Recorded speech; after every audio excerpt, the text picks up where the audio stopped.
रावनवुड के छोटे से कस्बे में एल्म स्ट्रीट के अंत में एक पुराना खंडहर घर था।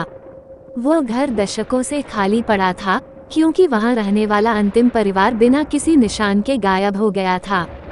कस्बे के लोग अजीब घटनाओं और भूतिया दिखावों के बारे में बात करते थे, लेकिन कोई भी ज्यादा पास जाने की हिम्मत नहीं करता था।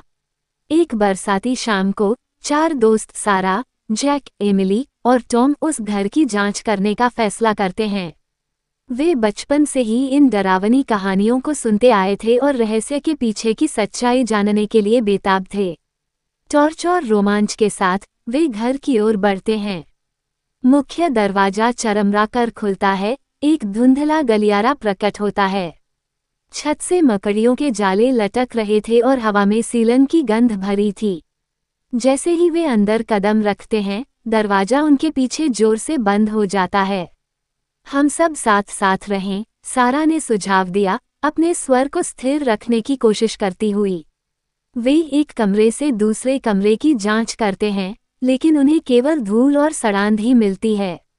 लिविंग रूम में एमिली एक पुरानी धूल भरी डायरी पाती है। वो उसे खोलती है और पढ़ना शुरू करती है। डायरी पिछले मालिक एडवर्ड की थी, जिसने अजीब आवाजों और छायादार आकृतियों के दिखने के बारे में लिखा था। अचानक वे एक धीमी सरसराहट सुनते हैं। जैक अपनी टॉर्च उस आवाज की ओर चमकाता है, लेकिन वहां कुछ भी नहीं होता। सरसराहट और तेज हो जाती है, खाली घर में गूंजने लगती है। उन्हें एहसास होता है कि वे अकेले नहीं हैं और डर उनके दिलों में घर कर जाता है। दोस्त बाहर जाने का फैसला करते हैं, लेकिन जब वे मुख्य दरवाजे पर पहुंचते हैं तो वह नहीं खुलता।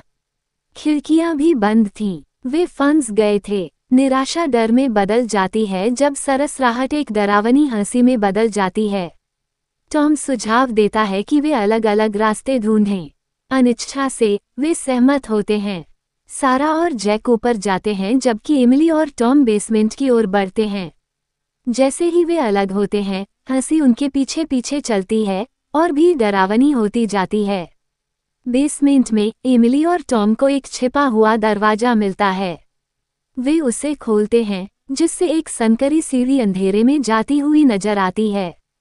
वे हिचकिचाते हैं लेकिन जानते हैं कि उनके पास कोई और चारा नहीं है। कांपते हाथों से वे अज्ञात की ओर बढ़ते हैं।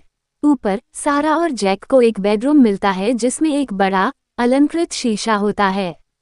जैसे ही वे उसके पास जाते हैं, उनकी परछाइयां विकृत होने लगती हैं और भयानक मुड़ी तुड़ी शक्लें बन जाती हैं।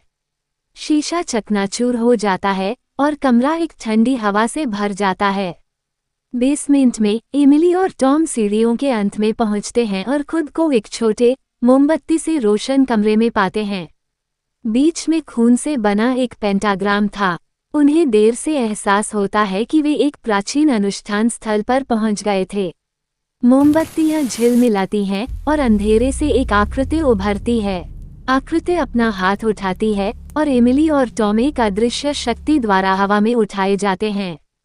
उनकी चीखें पूरे घर में गूंजती हैं।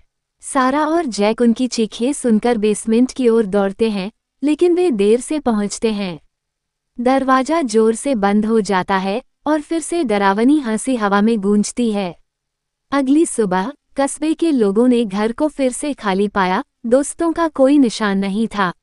एल्म स्ट्रीट के भूतिया घर की कहानी और बढ़ गई और जो लोग गायब हो गए उनकी फुसफुसाहट रावनवुड की डरावनी कहानियों का स्थायी हिस्सा बन गई। और एल्म स्ट्रीट के अंत में वह घर हमेशा की तरह खड़ा रहा, अगली जिज्ञासु आत्माओं के अपने शापित हॉल में प्रवेश करने का इंतजार करता हुआ।